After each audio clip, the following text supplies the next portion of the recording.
Saint mark school में counting लगाया गया था, जिसके अंदर मेरी मिसेस भी कैंडिडेट थे, मैं भी काउंटिंग के लिए गया था।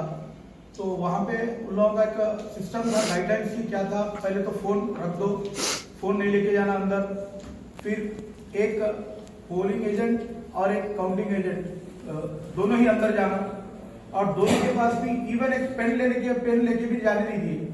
आप पूरे प्रेस वालों को मालूम है, एक पेन था, एक महंगा पेन है, एक 2000 रुपए का पेन है, ये हम ले लेके जाते साहब, ये कार रख के जाना या कोई नहीं है, बोले तो नहीं पेन नहीं लेके जाना बोल के इवन पेन भी नहीं लेके जाने दिए। छोटा पानी का बोतल, अब टेंशन के इसमें पानी की जरूरत पड़ती बोली, छोटा पानी का बोतल बोले तो पानी का बोतल भी लेके जाने नहीं दिए।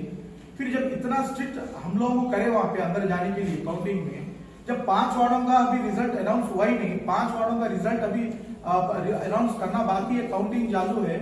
फिर एमएलए साहब को आखिर कौन सा कॉन्स्टिट्यूशन इजाजत दिया कि डीएसपी साहब, सीआई साहब इन लोगों को काउंटिंग इसके प्रीमाइसेस में इन लोगों को अलाउ करे, जिसके अंदर हमारे एमएलए साहब है, इसके अंदर हमारे एक्स चेयरपर्सन है और उनके पूरे डिग्निटरीज उनके साथ लोगों को वहां पे जाके बैठे। आखिर इसकी वजह क्या है?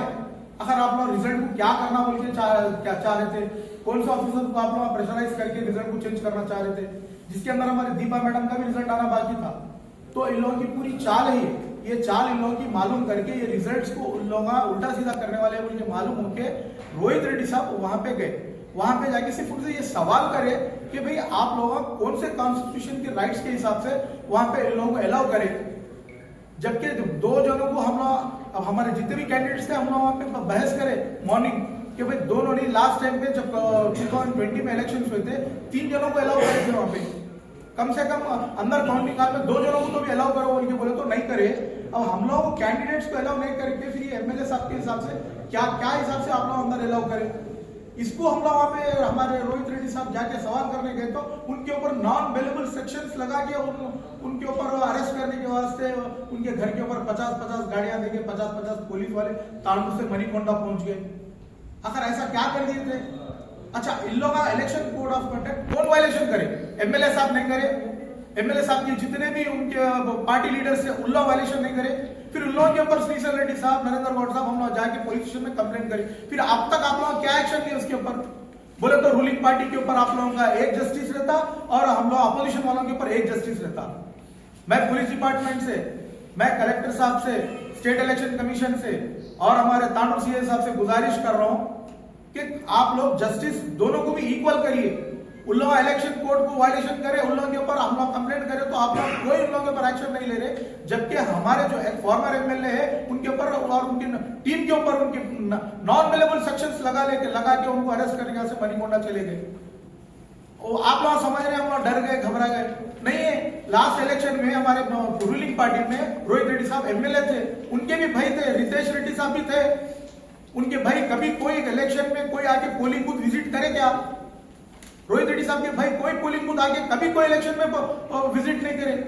फिर इनके भाई श्रीनिवास रेड्डी आखिर क्या है? वो ना उन्होंने कोई एक्स ऑफिशिया है, ना उन्होंने पोलिंग एजेंट है, ना उन्होंने इलेक्शन एजेंट है, ना उन्होंने काउंटिंग एजेंट है, ना कोई उनके पास कोई अथॉरिटी है। बाकायदा एक मोब ले लेके पोलिंग के दिन भी पूरा को पोलराइज करने के वास्ते एक मोब लेके चल रहे, पूरे पोलिंग स्टेशन उन्हें विजिट कर रहे। मैं तांडव सीए साहब को, स्टेट इलेक्शन कमिश्नर को पूछ रहा हूं, आखिर ये एमएलए साहब के भाई साहब का काम क्या है? ये ऑफिशियली आकर क्यों विजिट कर रहे हैं पोलिंग स्टेशन को? आखिर इनका क्या किरदार है? आखिर आप लोग इन लोगों के ऊपर क्यों इनके ऊपर एक्शन नहीं ले रहे? अरे हमारे एमएलए साहब के भी भाई साहब थे, कभी रितेश रेड्डी साहब आके कोई पोलिंग बूथ को विजिट नहीं करे, फिर इनके भाई साहब आके क्यों नहीं कर रहे? जब इनके भाई साहब आके तांडू में हर चीज में इन्वॉल्वमेंट कर रहे, हम लोग बोल रहे हैं शैडो एमएलए है बोले तो फिर आप लोगों को गुस्सा आ रहा, आप लोग चिढ़ जा रहे। बराबर आपके भाई साहब शैडो एमएलए है, आप डमी एमएलए है, आप आपके भाई साहब शैडो एमएलए बन के फिर के पूरे पीछे से पूरे काम कर रहे हैं। अरे शर्म करिए आप लोग, आपके भाई के पास कोई पावर नहीं है, कोई अथॉरिटी नहीं है, आप लोग ये काम कर रहे हैं, आप लोग सुधरिए। और मैं पुलिस डिपार्टमेंट से खास तौर पे हमारे डिस्ट्रिक्ट विकाराबाद डिस्ट्रिक्ट कलेक्टर साहब से और एसपी साहब से मैं गुजारिश कर रहा हूँ सख्त इमीडिएट एक्शन लेना। जो हमारे रोहित रेड्डी साहब के ऊपर केसेस लगाए उसको पूरा वो एफआईआर को क्लोज करना, और जो इलेक्शन कोड को वायलेट करे हैं एमएलए और एमएलए भाई और उनका पूरा कैडर, उनके ऊपर एक्शन लेना बोल के आप लोगों से गुजारिश करते हैं। अपनी बात को